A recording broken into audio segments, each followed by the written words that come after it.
The screaming started at 2:47 a.m. I know because I was still awake, lying in my tiny studio apartment above the dry cleaning shop on Moretti Street, staring at the water stain on my ceiling that looked like a knife. My shift at the hospital had ended 6 hours ago, and I couldn't sleep a hazard of working the ER.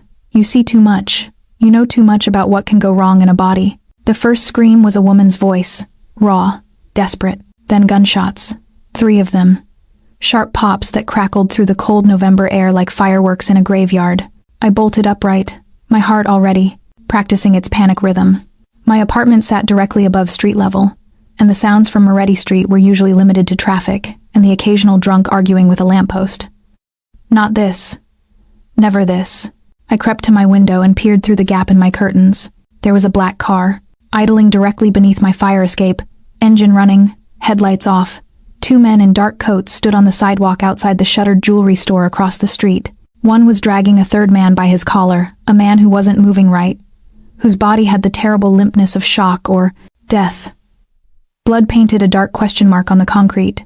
My breath caught. The second man looked up, directly at my window. Even from 4 stories up, even in the fractured darkness, I felt the weight of his attention like a physical thing. Tall, built like someone who'd made a career out of violence. Blonde hair slicked back, revealing a face that was architectural in its precision. Sharp jaw, high cheekbones, eyes that even from this distance seemed to absorb light instead of reflect it. His gaze held mine for a second too long. Then he turned away, grabbed the unconscious man's other arm, and they hauled him into the black car. The door slammed. The engine roared. The car peeled away from the curb with the kind of aggressive acceleration that left rubber burns on asphalt. I stood frozen in my window, my pulse hammering against my ribs. This was bad. This was the kind of bad that didn't happen in neighborhoods like mine, working class, mixed. The kind of place where people minded their business and nobody asked questions about sirens at 3 a.m. We had rules here, unspoken ones. You didn't look, you didn't talk, you didn't remember. I had just violated every single one. My phone buzzed 15 minutes later. A text from an unknown number. Delete what you saw. Delete what you heard. Delete what you remember. The alternative is much more permanent. My hands shook as I set the phone down. I spent the rest of the night with all my lights on, sitting on my bed, with my knees pulled to my chest, trying to convince myself that I'd imagined it, that I was exhausted from a double shift, that my brain, overstimulated by other people's trauma, had created its own. But I knew what I'd seen, and I knew that blonde man had seen me. The next day, I called in sick to the hospital. My supervisor didn't question it. She knew I never used sick days, which meant I actually needed one. I spent the morning and afternoon doing what the text had instructed, deleting the memory of the car's license plate from my phone.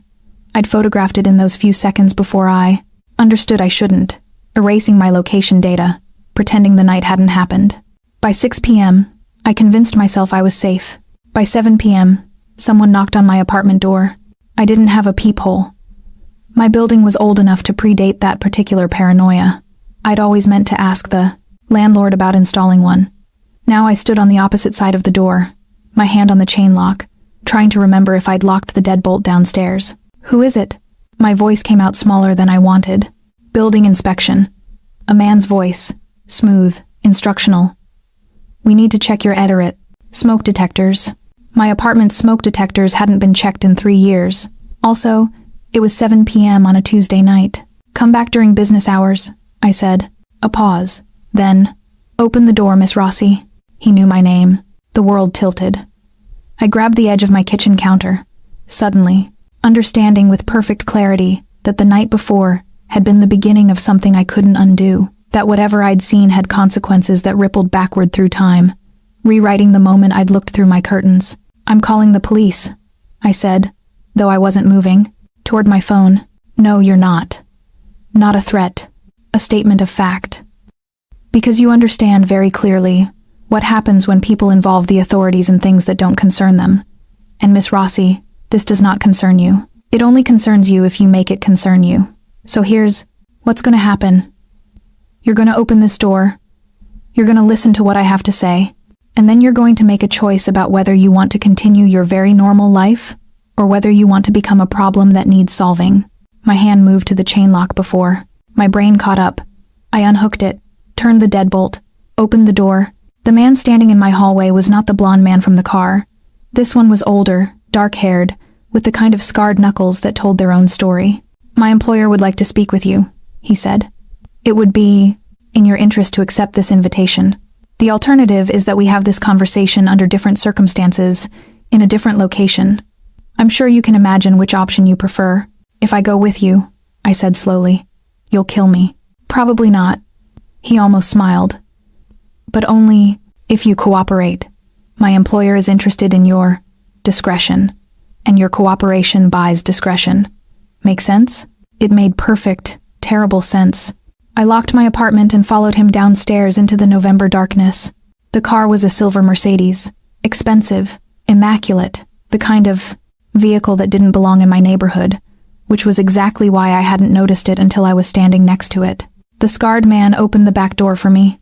I slid in, half expecting tinted windows that wouldn't let me see out, but the glass was clear. We drove in silence through the city, heading toward the industrial district where brick warehouses hulked against the night sky like sleeping giants. Every rational cell in my body screamed that I was being taken somewhere to die, that this was how it happened, quiet car rides that ended in empty warehouses. My mind spiraled through possibilities. My body in the river, my apartment being cleaned of evidence, my coworkers eventually finding a replacement for my shifts. But another part of me, the part that had learned to read people during 12-hour ER shifts, sensed something different in the driver's demeanor. He wasn't the relaxed patience of a man who did this regularly. He was the tense preparation of a man following instructions. We pulled into a warehouse near the old shipping docks. The driver cut the engine and came around to open my door. I stepped out into air that tasted like rust and old metal. "This way," he said, gesturing toward the entrance. Inside, the warehouse was vast and mostly empty, but one section had been converted into something approaching luxury. A leather seating area, a bar, paintings on the exposed brick walls, real ones, I thought, though I didn't know enough about art, to be sure. Overhead, industrial lights cast everything in sharp, theatrical relief. The blonde man was waiting. He stood with his back to me, silhouetted against one of the paintings, a woman's face, rendered in oils the color of blood and rust. When he turned, his eyes tracked across my face, like he was reading something written there. "Thank you for coming," he said. The civility was shocking. I'd expected aggression, threats, intimidation. Not this measured politeness. Did I have a choice? My voice was steadier now. Fear was familiar. Fear I could work with. "Always a choice, Miss Rossi. Just not always good options." He moved toward me with the predatory grace of someone who'd never had to worry about making other people uncomfortable. "I'm Dominic Reeves, and you witnessed something last night that you shouldn't have witnessed. I saw a car. I saw some men. I didn't see faces. I don't remember anything. You remembered enough to photograph the license plate." He gestured, and the scarred man produced my phone. My stomach dropped. "You remembered enough to have a panic response that led to 12 searches about witness protection and criminal liability. You remembered enough to consider calling the police, then decided against it. That's quite a bit of remembering." I said nothing. "Here's what you're going to understand, very clearly." He moved closer, and I caught the scent of him, something expensive and clean, with an undertone of cold metal. "The man you saw in that car attempted to steal from my family. Not money, not product, information. Classified, dangerous information that would have gotten people killed. So yes, we retrieved what he stole. Yes, we were brutal about it. That was necessary. You're telling me this because you need to understand that what you witnessed wasn't random violence. It was justice. It was necessary. And it's over." He studied my face with an intensity that made my skin feel like it was moving. "Unless you make it not over. You're threatening me. I'm explaining consequences." His voice didn't rise, didn't change inflection. "You seem intelligent, Miss Rossi. You work in an emergency room. You understand cause and effect. You understand that sometimes bodies need to be broken to save them. This was that. Those aren't the same thing, aren't they?" He tilted his head. "You chose to become a nurse knowing that suffering is part of human existence, knowing that pain is sometimes necessary. I chose to become a man who makes hard choices so that people like you can work in emergency rooms without worrying about invasion or theft or violence in your own homes. We're not so different." It was sophistry. Beautiful, dangerous sophistry that made a kind of terrible sense. "What do you want from me?" I asked. 3 things. He held up one finger.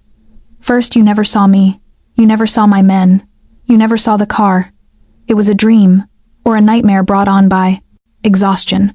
Second, you erase everything from your phone and your computer. You've already started. You just need to finish. Third.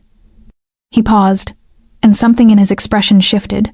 Something that looked almost like uncertainty, which seemed impossible on a face that architected clearly didn't do uncertainty often. Third, you understand that there are people in this city who would use you as leverage against me. If they knew you'd seen me, if they knew you could identify me, you would become a target. So you're protecting me? I'm protecting you because you witnessed something that would make you a liability in the wrong hands. His eyes caught mine again, and because, when my man told me about the girl at the window, I made a choice to do this the civilized way instead of the permanent way. The weight of that choice hung between us. If I do these things, I said, you'll leave me alone? I'll ensure no one touches you. You have my word. And the terrible part was that I believed him. Not because I trusted him, I didn't, not even close, but because there was a logic to what he was saying, a clarity of intent that somehow felt more honest than most of the play conversations I'd had in my actual life. Okay, I said quietly. He nodded once, satisfied. My man will drive you home. You'll spend the next week living your normal life. Hospital shifts, grocery shopping, your usual routine. In 1 week, I'll send someone to verify you've held up your end of the agreement. After that, you'll never see me again. And if I don't hold up my end? He smiled then, and it was like watching ice crack a fracture that showed something frozen underneath. Then we'll have a very different conversation. But I don't think you will. You strike me as someone who understands the value of survival. The drive back to my apartment was silent. My phone sat in my pocket like a ticking bomb. Every street we turned down felt like another step away from the person I'd been 24 hours ago. When the scarred man pulled up to my building, I grabbed the door handle. Miss Rossi. His voice made me pause. He doesn't usually do this. Give people chances. You should understand that's significant. I got out of the car without responding, but as I climbed the stairs to my apartment, my heart still hammering, I understood exactly what he meant. I'd been marked by something in that man's attention. Selected. The way he'd looked at me like he was making calculations about who I was and what I might become. And the most dangerous part was that I wasn't entirely sure I wanted to be unmarked. 1 week of normalcy was harder than it should have been. I went to work. I smiled at patients. I made conversation with my coworkers about their weekend plans, about the new coffee shop opening on 5th Street, about the hospital's new policy on overtime.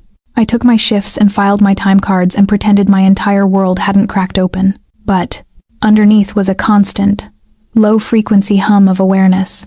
I found myself noticing things I'd never paid attention to before. The dark cars that appeared on my street. The unfamiliar faces in the coffee shop where I bought my morning cappuccino. The way my landlord suddenly became very interested in whether I was having any visitors. Dominic's men were watching, not threatening, just present. On the 8th day, my apartment door opened at 6 a.m. I woke to the sound of it, my body already rigid with adrenaline before my mind caught up. My hand went to the kitchen knife I'd started, keeping under my mattress a useless gesture, I knew, but it made me feel slightly less helpless. It was Dominic. He was dressed in a dark gray suit, his blonde hair still wet from a shower, his expression carved from stone. He looked like he'd made some decision overnight and come to implement it, before he could change his mind. Your neighbors didn't see me, he said by way of greeting. Your landlord won't remember I was here, and you have exactly 10 minutes before you need to be getting ready for your shift. How did you— Keys. Your landlord's keys. Copied them 2 days ago. He moved through my small living space like he was reading it, taking in my bookshelves, romance novels, medical textbooks, one dog-eared copy of Agatha Christie, my kitchen coffee maker always brewing, takeout containers, my bathroom ordinary things, toothbrush, birth control pills, a hair tie, cataloging.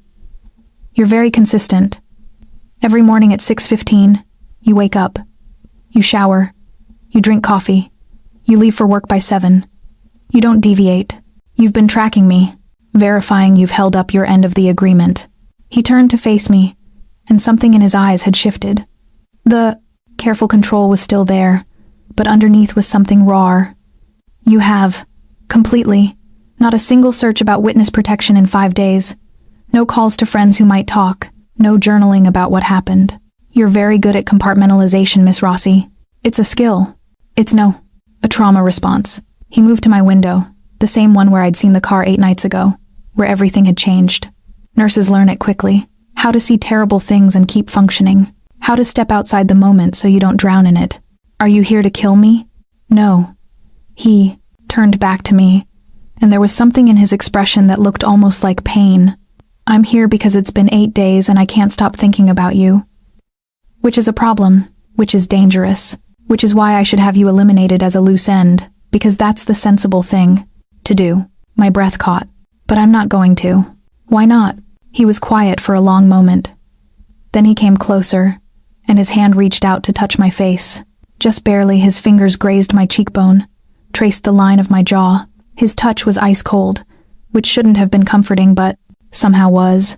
Because when my man told me about the girl at the window, he said softly, he told me you didn't scream, didn't run, didn't cry. You just watched, you observed, you assessed. And something in that moment, the calmness of it, the clarity, I couldn't stop thinking about it. You can't have me. The words came out rough. I'm not. You can't just decide to be obsessed with someone you don't know. Can't I? His hand dropped, and he stepped back, and the cold came back with him. I've spent 12 years making decisions about life and death, about who deserves protection, and who deserves to disappear. I've hurt people who needed hurting. I've made myself into the kind of man that other men fear. And in all of that time, I've never once faltered, never once questioned whether I was doing the right thing, because there's no right thing in this world. There's only the thing that keeps you alive, and the thing that gets you killed. Dominic, let me finish. His voice was sharp. 8 nights ago, you became a loose end, a variable I couldn't control. According to every rule I've lived by, you should have been eliminated. And yet, every single day since, I've thought about your face, your fear, the way you chose survival instead of heroism, the way you're sitting in front of me right now, terrified but not running, because you understand that running makes things worse. You're talking about obsession like it's romantic. It's not. It's dangerous. I know. He smiled then, and it was terrible and beautiful and completely honest. That's why I'm leaving. After this moment, I won't contact you again. My men will stop watching. You'll return to your normal life, and I'll return to mine. But I needed you to know that your choice, your decision, to cooperate, to survive, to accept what you can't control mattered. It mattered to me. And what changed? I asked. Between last night and now, I realized I was afraid. The admission seemed to cost him something. For the first time in 12 years, I was afraid. Not of death, not of my Retian, enemies, but of losing control of something I'd already decided was mine. And fear is the thing that makes you vulnerable. It's the thing that makes you stupid. So I came here to do the sensible thing, which is to let you go. He moved toward the door. I found myself standing up, crossing the room, my hand reaching out to grab his wrist. His skin was warm, and under my fingers I felt the steady pulse of his blood, the realness of him beneath all that controlled danger. I don't want to be let go, I heard myself say. He turned slowly, and his eyes locked on mine, and I saw the exact moment he surrendered to whatever this was between us. Then we have a problem, he said. He kissed me like he was trying to prove something to both of us, like he was trying to demonstrate that this moment was real, that whatever connection we'd formed across the distance of that first night still existed. His mouth was soft against mine, and it was the most unexpected tenderness I'd ever experienced, given its source. When he pulled back, there was something different in his expression. The careful control was still there, but now it was layered with something else. Possession, certainty, the look of a man who'd made another decision and was prepared to live with all its consequences. You need to go to work, he said. I don't want to. I know. But you're going to, because if you don't, my people will notice a change in your routine, and they'll report it, and the family will decide you've become a complication. He cupped my face in his hands, a gesture so gentle it seemed impossible from the hands of a killer. I need you to be safe. The only way you're safe is if you're boring. If you're a normal girl with a normal life who works normal shifts. Can you do that for me? I nodded, though I didn't trust myself to speak. Come to me, he said. When you're ready. When you understand what it means to know me. when you've chosen this with full knowledge of what it costs. But for now, you're going to be invisible, and that's how I'll know you're mine." He left before I could respond, moving through my apartment with that same predatory grace, disappearing into the hallway like a ghost. I stood in my living room, my fingers touching my lips, understanding with absolute clarity that my life had just folded into a completely different shape. The next 2 weeks were a study in contradiction. On the surface, I was exactly what Dominic required. Boring, consistent, visible only in my routines. Hospital, home, coffee shop, repeat. My coworkers noticed nothing different. My neighbors continued to ignore me. I existed as a ghost in my own life, careful and circumscribed. Underneath, I was drowning in awareness. There were messages that appeared and disappeared, texts from numbers that changed, written in a code of implication. "The weather will be cold tomorrow. Dress accordingly. The east stairwell is reserved at 3 p.m. You're thinking about me. I can tell." That last one with no context, just a timestamp of 2:47 a.m., the time those gunshots had shattered my world. I learned his name through the hospital grapevine. Dominic Reeves, owner of a private security firm that apparently serviced many of the city's wealthier institutions. No criminal record, though there were whispers about his reputation, about the things he'd supposedly done before he'd gotten legitimate. Those whispers came from a place of fear. The way people said his name, it was like they were testing whether speaking it aloud would draw his attention. It probably would have. But he was looking at me instead. On day 16, I found a key in my hospital locker. No note. Just a key, attached to a small silver rose charm that was so beautiful it broke my heart a little. I understood immediately what it meant. Permission to come to him. An invitation. That was really a command, wrapped in something that looked like choice. That night, I called in sick for the first time in 3 years. The key fit an apartment on the 42nd floor of the Meridian building, which overlooked the entire city, all glittering lights and geometric precision. The space itself was vast and minimalist, decorated in grays and blacks and whites, with floor-to-ceiling windows that made you feel like you were standing in the sky. Dominic was waiting in the kitchen, wearing slacks and a white shirt with the sleeves rolled up, revealing the machinery of muscle and bone underneath. He looked less dangerous like this, more human, which somehow made everything feel more dangerous. "You came," he said. "I wasn't sure I would, but you did." He moved toward me, and I realized he was nervous. This killer, this man who moved through the world with such certainty, was actually nervous. "I wanted you to see where I live, who I am when no one's watching. Is this part of the seduction?" "No." He reached out and touched my hair, running his fingers through it like he was trying to understand its texture. "This is part of me asking you a question. Are you sure? Because once you come fully into this world, once you know the actual scope of what I do and who I am, you can't unknow it. You can't unsee it. I already saw it, the first night. You saw the beginning. You haven't seen the middle, or the end, or any of the complicated parts in between."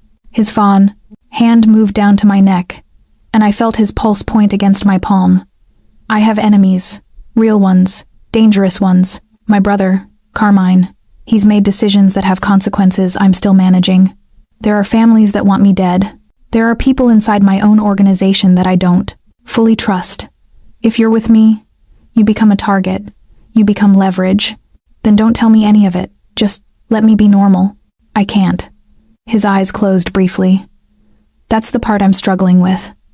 I want to keep you separate from this, but I also want to mark you so completely that anyone who sees you knows you belong to me. Both of those things are true at the same time, and I don't know how to resolve it. What do you want to do?" He kissed me then, and it was different from the first time. This was a claiming, a promise. His hands gripped my face like he was afraid I'd disappear. I tasted something dark underneath the mint of his mouth. Danger, certainty, the weight of all his terrible choices. When he pulled back, he guided me to the window and positioned me in front of it, standing behind me, his hands on my shoulders. "Everyone who looks up from the street sees this building," he said. "They see the lights. They don't know what's happening here, who's here, what choices are being made behind these windows. I want you to understand that everything I do because I've accepted the darkness. I've made peace with being a person who hurts people, and I want you here, knowing that, not judging it, just knowing. That's not a fair ask. I know. His hand moved down my arm, and I saw the play of his fingers against my skin in the window reflection. But I'm asking anyway. That's when my phone buzzed. I pulled it out and saw a text from an unknown number. Dominic Reeves is a murderer. Your father was his first victim. Come to this address if you want the truth. The address was my apartment building. The phone dropped from my hand. Dominic caught it before it hit the ground, reading the message with the kind of controlled stillness that was somehow more terrifying than any outburst would have been. Your father, I whispered. What does that mean? My father died in a car accident 7 years ago. He did. Dominic's voice was absolutely flat. I was responsible for ensuring certain information stayed contained. Your father had information.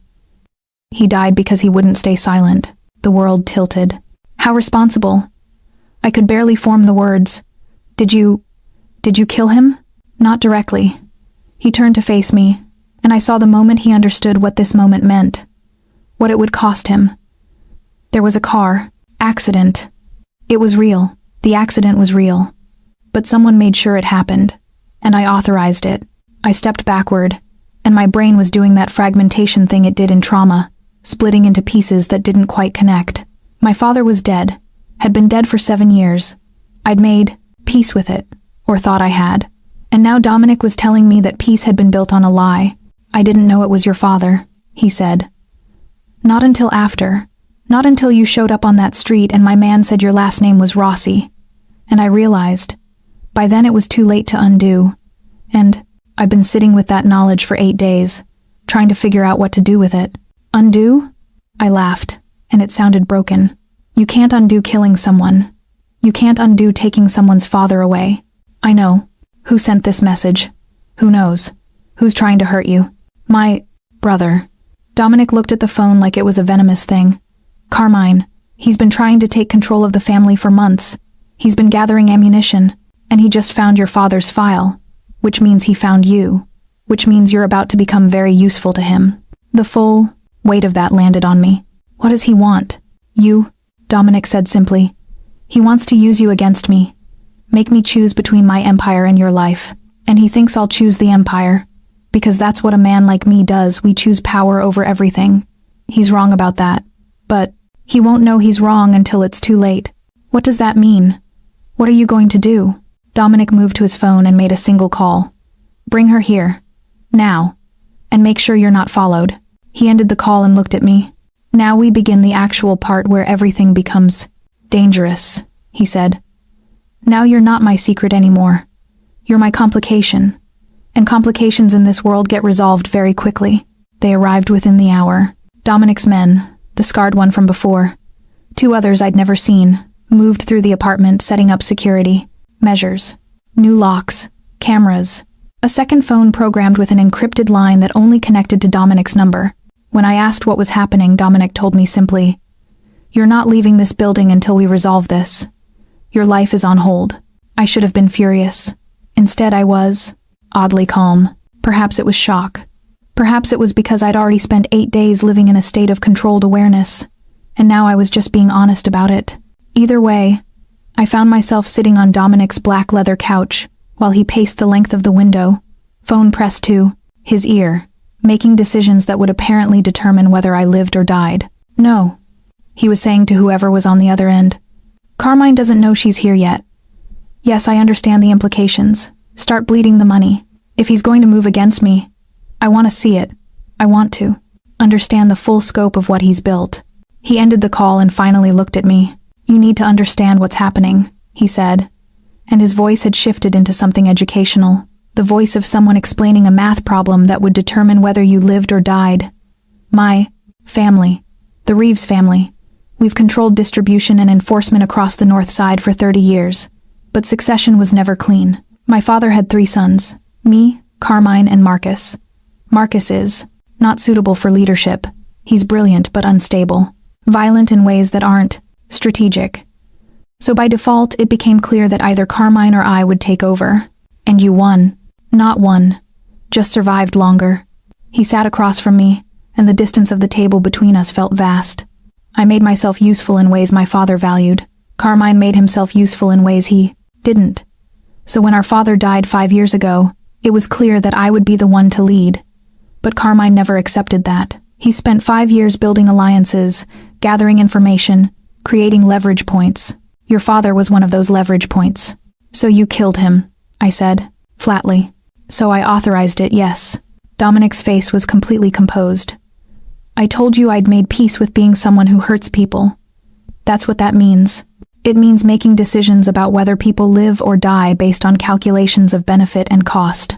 Your father cost more than he was worth, so he was removed.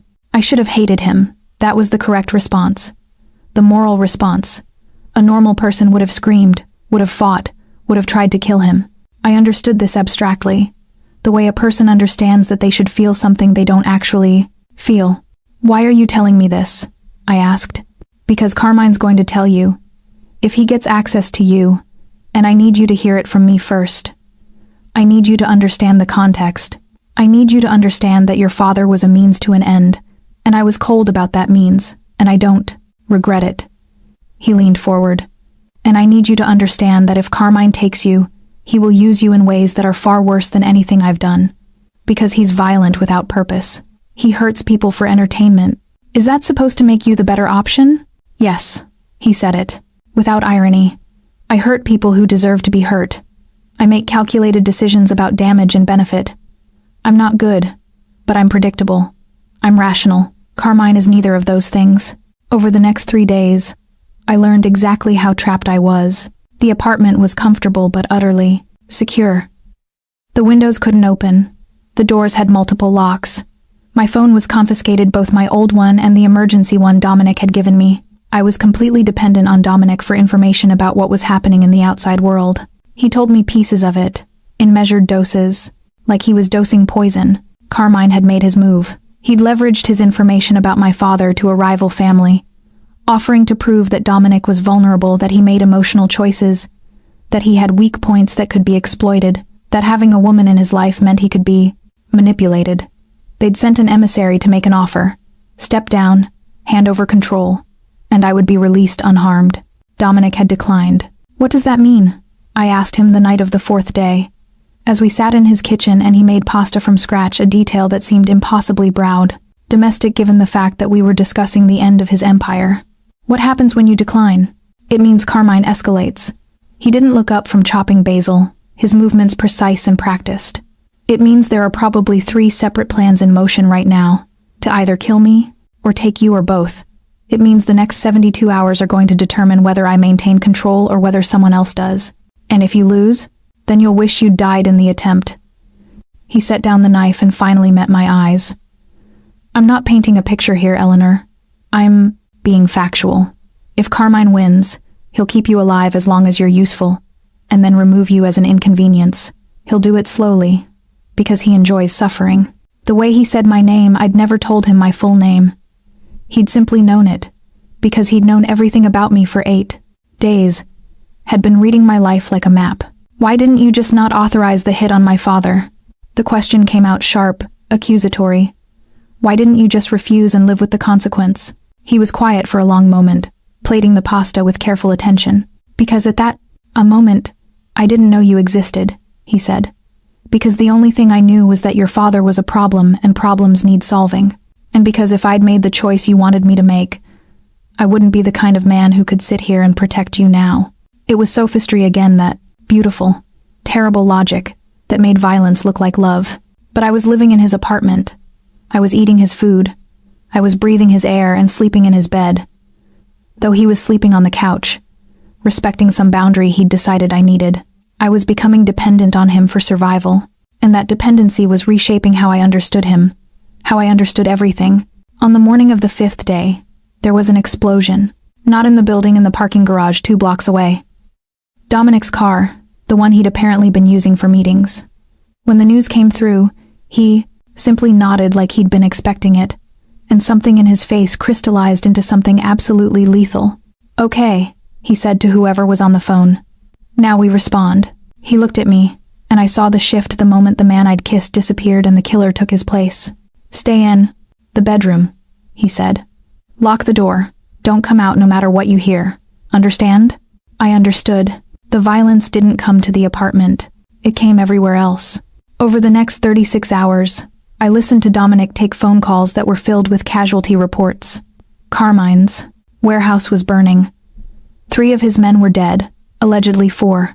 But one apparently wasn't quite dead yet and was being questioned. The rival family was distancing themselves from the whole situation, suddenly very interested in conflict resolution. The apartment became a command center.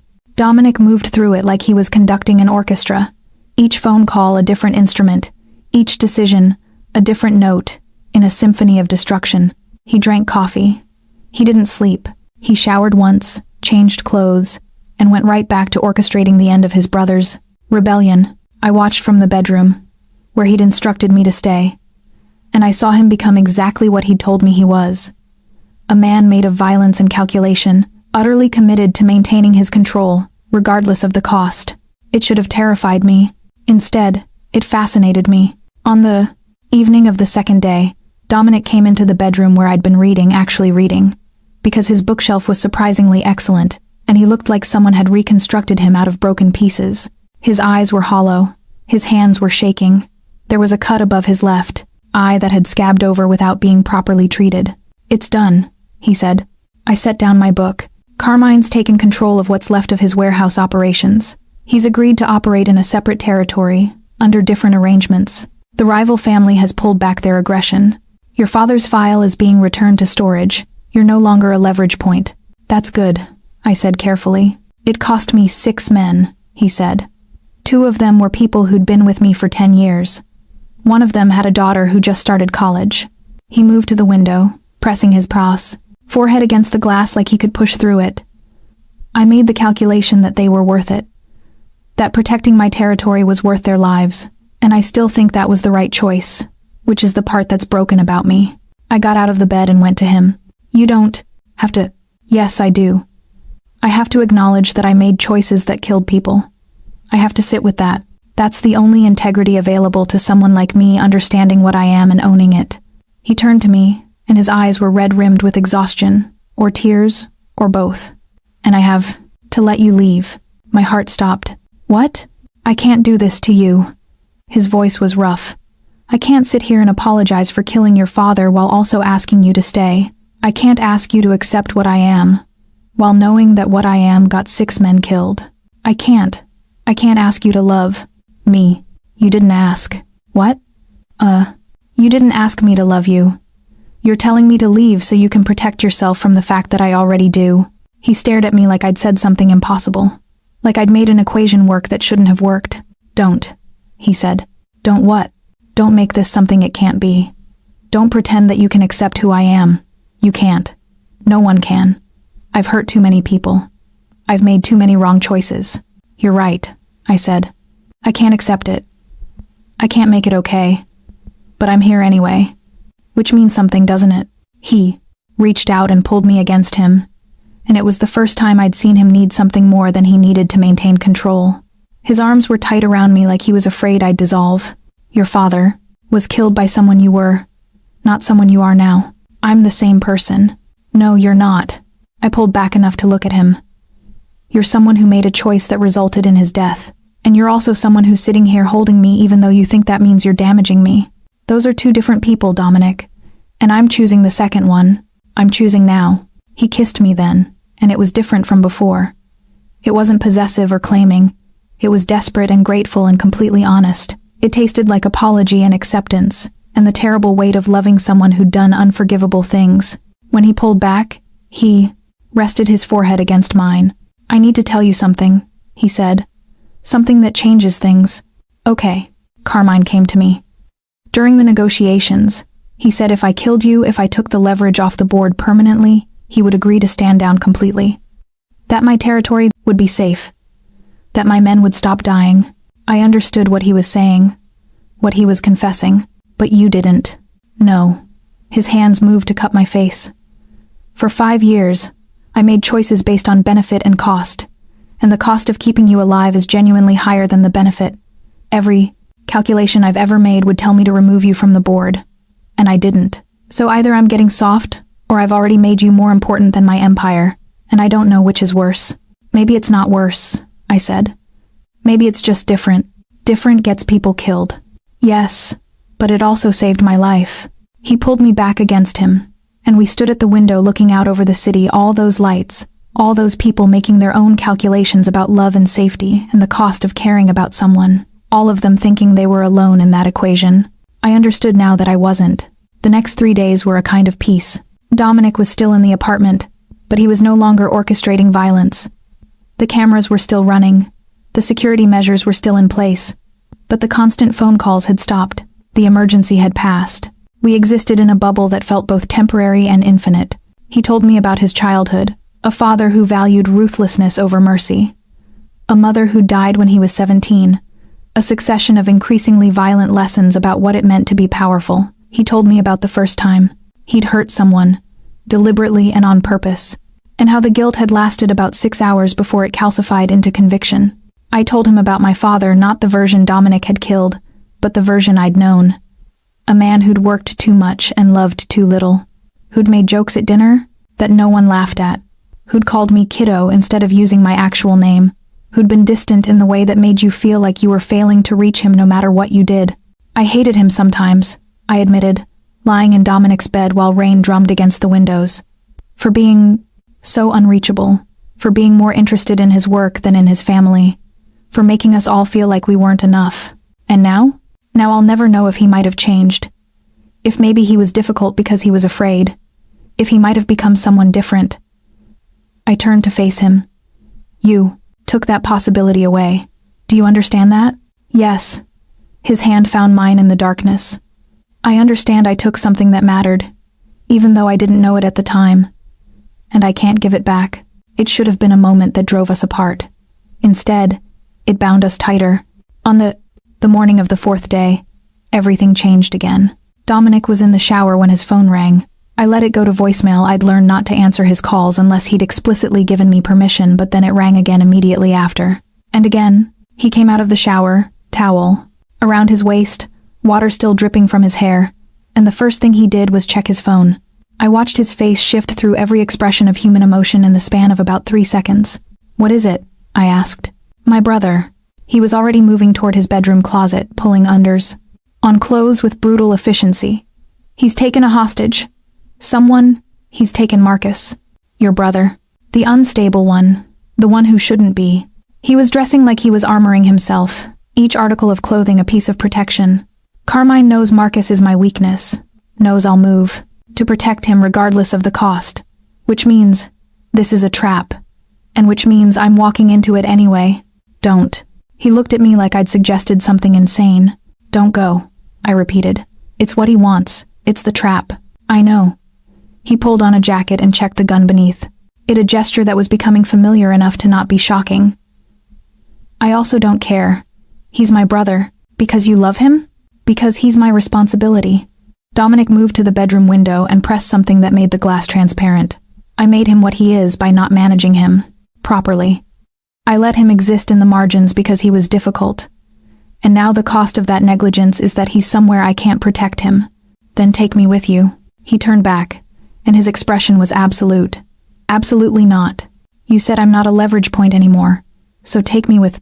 I know emergency medicine. I know how to handle trauma. If he's hurt, you might need me. You're not coming. Then don't go. I stood up, and something in my voice made him actually listen. Don't trade my safety for your guilt. Because that's what you're doing. You're saying you'll leave me here alone, so you can go save someone who probably made his own choices. And you're doing it because you need to believe that you can fix things through force and will. Eleanor. Dominic. I moved close enough that he had to look at me instead of past me. What if the trap isn't about Marcus? At all? What if Carmine is letting you think Marcus is his leverage, so you'll run to save him, and meanwhile he's actually moving against me? What if you leaving me here is exactly what he wants? The moment I said it, I saw him work through the logic, saw him calculate the angles, saw the exact second he realized I might be right. His phone buzzed. A text from an unknown number. Go ahead and run to your brother. See what happens. Another text. This one with a video file. He opened it. The footage showed Marcus. And yes, he was hurt. There was blood and panic in his eyes, but more importantly, it showed someone else in the frame. Someone holding a gun to the back of Marcus's head. Someone with the same face structure as Dominic, slightly softer, slightly less controlled. Carmine. It's a trade, Dominic said quietly. He's offering Marcus for you. He's saying, give me Eleanor and your brother walks free. My mouth went dry. What will you do? Dominic was quiet for a very long time. The calculation says I save you. That losing Marcus is worth keeping you alive, because you represent something I can't replace, the ability to be human again. But the guilt of letting my brother die will be something I carry forever. The calculation, I said, says neither of those things. It says you trade for him. It says you protect your family. I just met you. You've been making decisions about me for 8 days. You've killed people to protect me. You've chosen me over your empire. You don't get to walk that back now. I can't let him die. I know. So we find another way. The trade was scheduled for midnight in an abandoned shipping warehouse near the docks, the same kind of place where Dominic had first confronted me. I found it grimly appropriate, like we were returning to the scene of our origin for the climax. Dominic's plan was simple and brutal. He would appear to agree to the trade, bring me to the location, but actually bring his best men to surrounding positions. The moment Marcus was verified as alive and unharmed, they would move in. Simultaneous assault from multiple angles. Overwhelming force. The kind of violence I'd seen glimpses of and was now about to experience directly. Stay with me, Dominic said as we drove toward the warehouse, his hands steady on the wheel. No matter what you see, no matter what happens, stay with me. Don't run. Don't try to be a hero. Just stay where I put you. Okay. I mean it, Eleanor. The moment things go wrong, the moment you see blood, your instinct is going to be to help. Medical instinct. You're going to want to assess and stabilize. But if you break position to help anyone, you become a target. You become someone the other side can use. You stay with me. I understand, but I didn't. Not really. I understood it intellectually. Understanding it in my body, understanding it while actually watching a man's skull explode when a bullet entered from the wrong angle that was different. The warehouse was cavernous and empty, lit by overhead lights that cast everything in shades of industrial yellow. Carmine was waiting with about 8 men, Marcus positioned in front of him. Hands zip-tied, blood streaming from a head wound that needed stitches but wasn't life-threatening. Dominic stepped out of the car with his hands visible, utterly relaxed, looking for all the world like a man who was about to lose something precious and had already accepted that loss. Marcus, he called out. You alive in there? Dom. Marcus's voice was hoarse. Don't do this. Don't trade for me. Carmine's gun came up, pressed against Marcus's temple. The girl, Carmine said. That's all I want. The girl and the knowledge that you're going to live the rest of your life knowing what you sacrificed for her. I'm sorry, Dominic said to me, quiet enough that only I could hear. I'm sorry this is what I am. I'm sorry this is what loving me means. Then he turned to Carmine. You want to know what I've figured out? His voice was completely calm. I've figured out that you've never actually won anything. You've only ever taken things that I was willing to give up because I didn't think they were worth protecting. Your respect as a child? Worthless. So I stopped chasing it. Your position in the family? Irrelevant. So I let you have it. But Eleanor, this is the first thing you've ever threatened that I actually care about, and you have no idea how. That changes everything.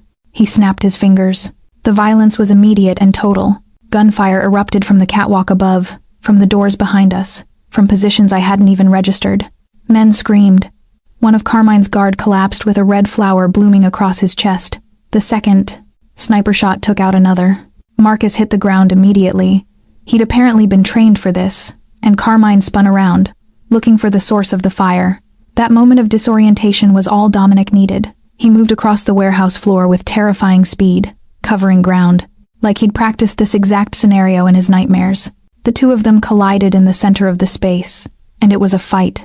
Not some dramatic thing, just 2 men trying to hurt each other with maximum efficiency. Carmine had the gun, but he'd lost the advantage of distance.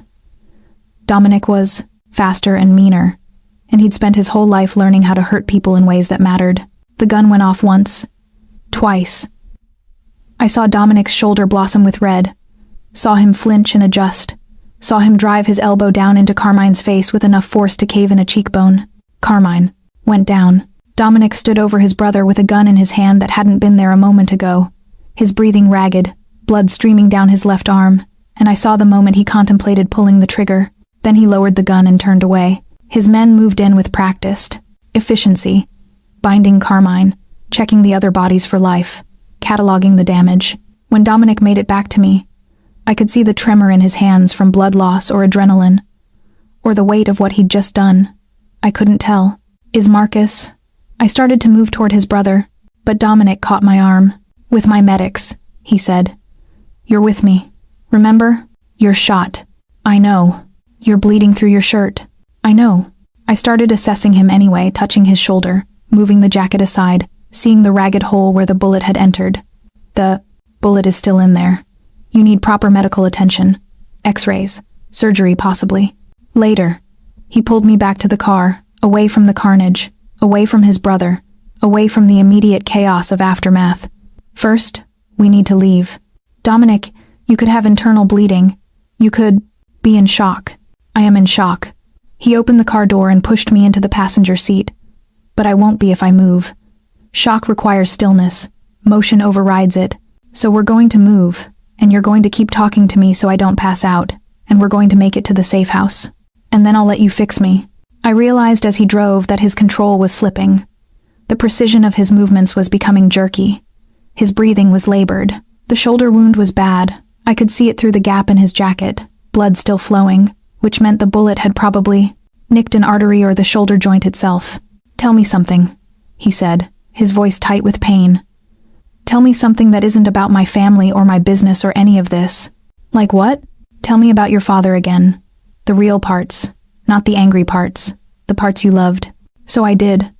I told him about the way my father used to hum off-key in the kitchen, about the time he'd driven me to the hospital when I was terrified about my nursing school final exams, and he'd made terrible jokes the whole way, about the evening I'd come home from my first shift in the ER, shaking and horrified, and he'd sat with me while I cried without trying to fix it. He sounds like a good man, Dominic said. He was broken. But yes, he was good. I took that away. Yes, I'm sorry. I know. The safe house was a townhouse in a quiet neighborhood, utterly ordinary, the kind of place that didn't draw attention. Dominic's men were already there, having anticipated this outcome. They helped me get him upstairs to a bedroom that had apparently been converted into a field hospital. I found a surgical kit and laid out instruments, and then I did what I'd trained for. I worked. I irrigated the wound, used a probe to trace the bullet path, which was bad. It had definitely hit the shoulder joint. And then I did something I'd never done before. I dug a bullet out of another human being. Dominic watched me work with a detached expression, occasionally clenching his jaw when I hit a nerve bundle, but otherwise completely still. When I was done and I'd wrapped his shoulder and made sure he wasn't still actively bleeding, he grabbed my hand. You saved me, he said simply. You're going to need proper surgery. The joint. You saved me, Eleanor. Your hands, your knowledge, your choice to stay instead of running. That's saving me. I sat on the edge of the bed and let myself cry for the first time since I'd met him. Recovery was a strange interlude. For 2 weeks, Dominic was physically vulnerable in a way he'd apparently never been before. He couldn't move. His left arm. He couldn't shower without help. He couldn't even sleep without pain medication, which made him softer at the edges, less controlled, more like the version of himself he usually kept hidden. I took care of him because I needed to, because it felt like repaying a debt that could never actually be repaid, because somewhere in the last 2 weeks I'd crossed a threshold from being held captive to being genuinely in love with him. It's a specific kind of love, the love you feel for someone who's hurt you, who's hurt people you care about, and who you're choosing to love anyway. It's not the kind of love that comes with a clear conscience. It comes with complications and reservations and the constant awareness that you're compromising values you thought were non-negotiable. But it's love. On the 14th day of recovery, Dominic sat up without assistance for the first time, and his eyes cleared in a way they hadn't for weeks. I'm thinking about stepping away, he said. I was changing the dressing on his shoulder wound. I stopped, gauze halfway to his skin. What do you mean? I mean Carmine's going to live, but he's broken, physically and otherwise. No one's combination. I'm going to follow him, which means there's no one left to challenge my authority, which means I could step away, let someone else run the family, disappear for a while. With me?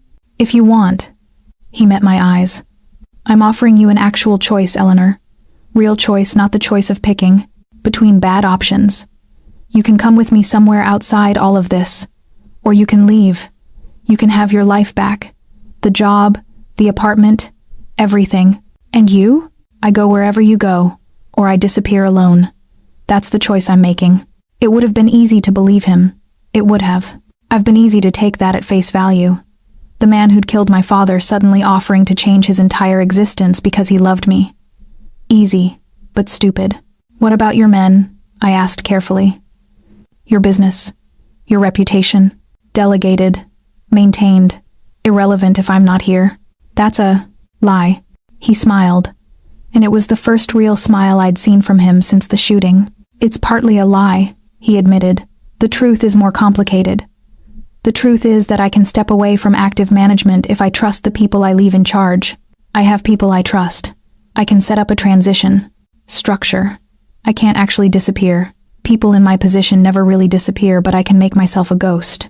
Someone who exists in the margins, who's theoretically still in control but practically untouchable. That sounds lonely. It would be, without you. Over the next week, I watched him orchestrate the transition. Phone calls with people I'd never see, financial transfers, the reshuffling of power structures. By the end of it, he'd managed to step back from the day-to-day while maintaining enough leverage that anyone trying to move against him would find the task problematic. His brother Marcus recovered. Apparently, once freed from Carmine's influence, he became a different person, less violent, more functional, with interests in legitimate business ventures. Dominic set him up with capital and connections, and they began rebuilding their relationship, with the kind of awkward care that siblings use when they've hurt each other too much for comfort but not quite enough for total severance. On the night before we were supposed to leave the safe house, I stood on the roof and looked out over the city. All those lights. All those people making their own choices about who to love and what to sacrifice for. Dominic came out behind me, moving with his recovering shoulder carefully. Having second thoughts? He asked. Constant thoughts. Are they seconding the first ones? Occasionally. He stood beside me, and for a moment we were just two people, looking at a city. Your father would hate me, he said quietly. Yes, absolutely. He'd hate that you killed him, and he'd hate that I'm in love with you despite that. He'd think I was compromising myself. Do you think that? Yes, I admitted. All the time. I think I'm compromising myself. But I also think that compromise is what comes with loving someone. You don't love the version of someone that's acceptable. You love the actual version, with all the damage and complications. And you choose to live with the consequences of that choice. You could still leave. I know. You could build a life that doesn't have all of this in it. A normal life. I could. I turned to face him. But I'm not going to. That night, we made love properly for the first time. Not in secret. Not as a secret. Not as a complication. Dominic was still injured, so it was careful and slow, more like exploration than the passionate intensity of what had come before. He touched me like I was something precious and fragile, which was funny given that it was him who was fragile now, his shoulder heavily bandaged, his face lined with pain that he was clearly trying to manage. I kissed the place, where the bullet had entered his body. That's not helping, he said. I'm trying to absorb it.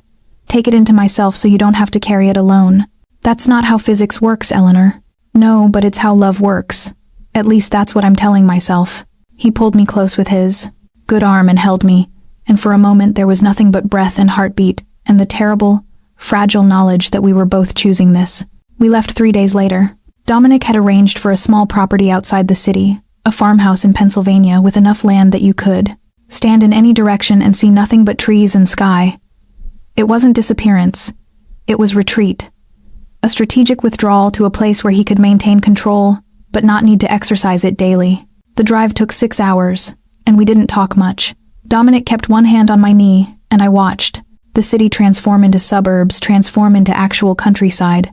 The water stain on my old apartment ceiling felt like a lifetime ago.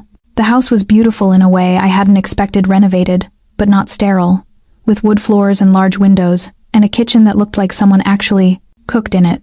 There was a garden, recently planted, that wouldn't bear fruit until next year.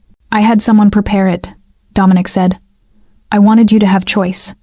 If you want to change anything, we change it. It's beautiful. It's the life I'm offering. This house, this quiet, you and me, and the understanding that what we have exists outside the normal rules. We fell into a rhythm. In the mornings, Dominic would do physical therapy for his shoulder painful exercises that were slowly restoring his mobility. In the afternoons, I would work remote shifts for the hospital, maintaining a proper connection to my old life even as I was building a new one. In the evenings, we would cook together or sit in the garden or simply exist in the same space, not needing to fill silence. Slowly, I began to understand what he'd meant about being a ghost. He still received calls, still made decisions about the family business. But it was remote, detached, the voice of someone who'd stepped back from the immediate. His men would visit occasionally, bringing reports, receiving instructions, but the day-to-day no longer consumed him. 3 months in, I got pregnant. I didn't plan to. I wasn't careless exactly, but I was careless in the way that sometimes happens when you're trying to build a life with someone, and contraception feels like an acknowledgement that this might not last forever. So when I started having symptoms, nausea, exhaustion, the kind of tender breasts that made me wince when Dominic touched me, I knew what it meant before I took a test. I told him on an evening in late spring, when the garden had finally started producing something real. We were sitting on the porch, and the light was doing that thing it does at sunset, turning everything gold and temporary. "I'm pregnant," I said. He was quiet for a long moment. "Are you happy about it?" he asked finally. "I don't know. I'm terrified. I'm also, yes, I think yes." He took my hand, and I felt the tremor in his fingers. "I want to be the kind of man who can be a good father," he said. "I want to be different from my father was, but I don't know if I can unlearn what I've learned." "You don't have to unlearn it. You just have to decide that your child doesn't need to learn the same lessons." "That's very optimistic." "I'm allowed to be optimistic about one thing in this pot. Relationship." He smiled. Over the next 6 months, Dominic began to shift further back. He delegated more. He appeared in the city less. By the time the baby was born, a daughter, which felt significant, somehow he was almost completely removed from active management. The labor was 16 hours, of pain that made me understand, viscerally, why my father had looked so uncomfortable when I'd told him I was going into medicine. Dominic stayed through all of it, his hand in mine, his presence the only thing that made the pain manageable. When our daughter was born, when I actually saw her, this person who was half him and half me, something shifted in my understanding of what love meant. Dominic held her with the kind of careful precision he usually reserved for weapons, and I watched him study her face like he was trying to understand her in those first moments of consciousness. "What's her name?" the nurse asked. We'd planned for this. We'd had names ready. "Rose," I said, looking at Dominic. "Rose Dominic Reeves," he said quietly. "Or Rose Eleanor Reeves, depending on what you want." "Rose Eleanor," I said. "She can carry something beautiful and something strong." 3 months later, life had reorganized itself into a pattern that would have been unimaginable a year ago. We lived on the farmhouse with our daughter. Dominic's shoulder had healed, the joint was stronger than before, though the range of motion would never be perfect. My father's file had been archived and forgotten, a casualty of larger conflicts. Carmine had relocated to Florida and started a legitimate business, which is what happened when Dominic's men made very clear that certain lines couldn't be crossed. I visited my mother for the first time since everything had happened. I told her I'd left the city. I told her I was in a relationship with someone good. I didn't tell her the rest. She held her granddaughter and cried happy tears, and I let her believe that this was a normal ending to a normal story. On Rose's first birthday, Dominic and I sat in the garden, the same garden that had been barren when we arrived, and was now bursting with fruits and flowers, and we watched our daughter track butterflies with serious toddler concentration. "Do you regret it?" he asked. "Being with me? Building this?" I thought about my father, who would never know his granddaughter. I thought about the 6 men who died in the warehouse. I thought about all the people whose lives had been damaged by Dominic's choices. And then I thought about my daughter, about the life she would have because of the choices we'd made. "No," I said. "But I don't forgive it. Either. I know. That's how we live. I love you and I don't forgive you. Both are true at the same time." He took my hand and held it, and we sat in the late afternoon light, watching our daughter discover the world. The rose garden bloomed red and perfect around us. Epilogue. 2 years later, Dominic received a phone call. I was in the kitchen, making dinner, when I heard the shift in his voice, that particular tone he used when something from the old life was trying to pull him back in. "Understood," he said into the phone. "Maintain position, don't escalate." He hung up and came into the kitchen, where Rose was sitting in her high chair, eating mashed sweet potato with her hands and looking absolutely gleeful about the mess. "What is it?" I asked. "One of the families is testing boundaries. Nothing serious. Just seeing if I've actually stepped back, or if it's temporary. And, have you?" "Yes." He kissed the top of Rose's head, and she grabbed at his hair with sticky fingers. "But they need to learn what that means. Need to understand that absent doesn't mean weak." "Does that mean you have to go to the city?" "For a few days. Nothing dangerous. Just a conversation. Just a reminder that some lines don't get crossed." I knew the drill by now. I knew that whatever he'd told me about stepping away, there was still a part of him that was connected to that world, that there would always be complications, always be echoes of the violence that had created him. But I also knew that he'd chosen Rose and me over the Empire, that he came home, that when he slept, it was beside me, and when he woke up, the first thing he did was check on our daughter. Love, I'd learned, wasn't about finding someone perfect. It was about choosing someone imperfect and deciding that the choice was worth the cost. "Okay," I said, "go, but come back. Always." He left for the city the next morning. I spent the 3 days he was gone reading, tending the garden, teaching Rose to say daddy, which came out papa, and was apparently close enough. When he returned, he was exactly as. He'd left whole and unharmed, and carrying no visible marks of the conversations he'd had. He came home and held our daughter and kissed me in the kitchen, while she laughed at the mess they made of her dinner. That night, after Rose was asleep, we sat on the porch, and he told me about the meeting, about the boundaries he'd reinforced, about the understanding he'd reached with the other families about what his absence meant. "One of the men who worked for Carmine tried to move against your territory," I said. "Yes. What happened to him?" "He understood that was a mistake." I didn't ask for more details. I didn't want to know. Ignorance was a choice I made every day, a line I'd drawn between the life we'd built and the life he'd left behind. "I love you," I said instead. "I hate parts of what you are. I love you anyway." "I know." He took my hand. "And I'll spend the rest of my life trying to be someone worthy of that love. I probably won't succeed, but I'll try. That's all I ask." Below us, the rose garden bloomed in the moonlight, red and perfect and entirely real.